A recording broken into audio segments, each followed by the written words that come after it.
Hello everyone, it's Matt here from Scoop in Response. Today we are exploring Australian 7-point Highlander, which is a singleton eternal format that uses a point system to determine the playability of the most powerful cards in the history of Magic by assigning points to them. You can see these cards in front of you now, and you can build a deck in 7-point Highlander containing any number of these cards, as long as you don't exceed 7 points in the deck. The format is historically quite cost prohibitive, but a recent update has granted an additional 8th point to any deck not using any reserve list cards, pointed or otherwise. Previously, there was no real reason to play budget decks, but now, with the advantage of an 8th point, there is a real incentive to build decks without original dual lands or Power 9 cards. This video, and others in the series, will be exploring powerful decks that do not require a single reserve list card so that we can take advantage of that 8th point. We'll also predominantly be using modern legal cards. So if you're an Australian modern player, there's a very high chance that you can already build most of the decks in this series, or at least you'll only need to acquire a few extra pieces to give the format a go without having any disadvantage for not playing Power 9 cards. If you are looking to purchase any of the missing pieces for this deck, head on over to mtgmate.com.au and use the code SCOOP at checkout for 5% off of your order. Finally, you can find a link to the deck list in the description of this video.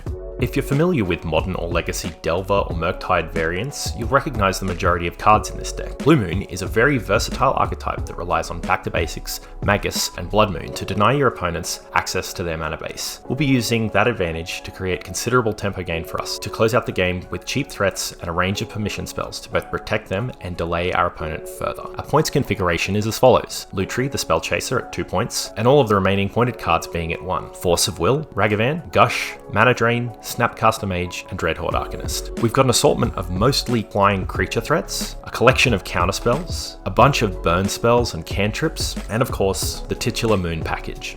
One of the strengths of this deck is that our game plan has multiple angles to attack with. Our dudes, as mentioned, are mostly flying, so our opponents can't throw up blockers to slow us down. We can keep racing against other creature decks, and cards like Batterskull won't mean the end of the game for us. In the main deck, our counterspells are free, thanks to Mental Misstep, Force of Will, and Force of Negation, or very cheap, as well as being broad and tempo focused. So we reduce the risk of having dead cards in our hand, and will almost always have a way to make use of. Our land base is extremely clean. We don't need to fear wastelands or our opponent's mana denial strategies, as we're running a ton of basics. We take advantage of our graveyard, but not in a way we're extremely reliant on it. Our opponents will have to make a tough call on whether they want to let us use it or to ignore it completely. The best part about this is we can easily trim 1 or 2 of our delve creatures and further reduce our reliance on the graveyard in games 2 and 3 if we need to. We've got some serious reach. Price of Progress and Fireblast provide some amazing synergy with LinkTree, giving us a cheap or free spell to copy that can hit our opponents for 8 to 12 damage in almost any game. Just consider giving the option to our blue opponents to attempt to counter the spell that we are casting before we flash in our LinkTree, as we'd much rather have one resolve rather than neither of them due to a premature cast of our LinkTree. And speaking of synergy with LinkTree, Mana Drain can appear somewhat strange in a deck like ours, where we don't have an abundance of generic pips in our spells. This is where LinkTree really shines, as we're able to reasonably buy the otter from the companion zone where it would otherwise have been difficult. Gush is another great card to copy with LinkTree. Free spells are always excellent, and given how lean we run our mana base, Gush can often fill the place of land drops that we may not have been able to make. For the remaining points in the deck, we've got Snapcaster Mage and Dreadhorde Arcanist. Both of these cards often get typecasted into decks that run Ancestral Recall or Time Walk, but in a deck like ours, we don't need to limit ourselves. We just need a little bit more burst or a little bit more card advantage to secure the final points of damage, and particularly in Dreadhorde's case, we don't have to choose a card at all. A Dreadhorde that consumes a premium removal spell isn't a missed opportunity. We can still delve that spell later on. Games 2 and 3 are where we can refine our strategy with more specific counterspells, artifact hate, graveyard hate, and a few choice creatures. Back to Basics and Blood Moon lose some of their value in games 2 and 3, if we've gotten our opponents on game 1 especially. They'll be playing around them a lot more if they're able to, and this is where you can really level your opponent's thinking. We can side them out and watch them play around cards that aren't even in our deck anymore, or maybe they're just bad in a particular matchup such as mono red. You can always bring them back in if you lose game 2 and take game 3 on the play, or don't. The threat of having them is enough. Always pick up your deck for games 2 and games 3. Find 3 or more cards to take out of your deck, and if you need to, put those exact same cards back in from your sideboard. We don't want to give any free information away to our opponent regarding any static deck configurations between games 2 and 3. Thieving Skydiver is an amazing card to steal Moxen and other premium artifacts, but remember, you have to kick it for 1, you can't kick it for 0. It also pays to be aware, these cards are extremely valuable. Don't just grab them, check with your opponent how and if they're comfortable with you handling their cards, and if in doubt, call a judge to have them assist.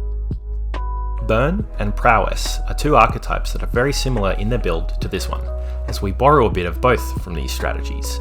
You can certainly find a very budget and very bougie list for each of these archetypes, but building this deck will let you adjust towards or away from either of these builds should you find either of those more enjoyable. Blue-red control or Jeskai control can see you leaning away from the aggressive cards in this list and playing more cards like Sensei's Divining Top, Counterbalance, Jace the Mind Sculptor, Teferi, and a Miracles package. Typically, 3 and 4 color decks really lean on their dual lands over shocks, which we won't have access to, but with decks like these, we still enjoy back to basics and Blood Moon style mana bases. The cost for this deck clocks in at just over $1,000, with about 80% of the value being tied to modern legal cards. Digging deeper, we can acquire all of the non-modern cards, save 2 of them, for about $50. Most of these cards have been reprinted a whole bunch of times and are both easy to find and cheap to purchase if you can't find them in your folder. If you're looking to reduce the overall cost further for this deck in trying out the format, I recommend the following changes. Cutting Ragavan and Force of Will save you $205, and you can easily replace those pointed cards with Dig Through Time, which is a 2-point card in the format. Adding a Monastery Swift Spear to make up the extra card. Additionally, you could substitute the Mana Drain and Force of Will if you're someone who likes to monkey around with Ragavan and are looking to exclusively avoid non-modern cards. Dig Through Time paired with Delay will round out the deck nicely in this case. Given the geographic distance from the world's biggest MTG stores like Card Kingdom and Haruya, it can sometimes be challenging to find singles without waiting for weeks for delivery. MTGMATE is an Australian singles site with an excellent range that I cannot recommend enough. Additionally, you can save yourself some cash and help out the channel by using the code SCOOP at checkout for 5% off your next order. So we spoke at the start of the video about building a deck without reserve list cards, and it's worth mentioning that the cards that we do miss out on to follow these deck building restrictions are Volcanic Island and Mox Diamond. These are the 2 most legitimate choices for the main deck in the reserve list for this particular deck, and coming in at almost $1,700 for the 2 of them, it's quite substantial in terms of dollar value. The loss of Null Rod in the sideboard can be semi-substituted with more artifact removal spells, with the Null Rod upgrade costing us roughly another $100. One way we can quickly assess the power of the non-reserve list version versus the reserve list version of a list is to ask the following question. Would I trade my weakest point for these cards? And in this case, the answer is probably maybe, but probably not. While it's not problematic when we have a range of 1-point cards, there are often points configurations, around 2 and 3 points in particular, that simply can't be available at 7 points. But that's a topic for a future video. That pretty much wraps up everything we're covering on this deck today, and I really hope you enjoyed the video and the insight into this deck. As an absolute modern fiend, I can say that I love 7-point Highlander. It ticks all of the competitive and powerful checks that I love, and with the recent changes to deck building rules, players are able to try out the format and compete to the highest standard without 5 to 10k on a deck being dropped. If what you heard today sounds interesting to you, you can jump onto the Discord and the Facebook groups for 7-point Highlander. All of these will be linked in the description of the video, and you can find out where you can play locally. Thanks, and bye for now.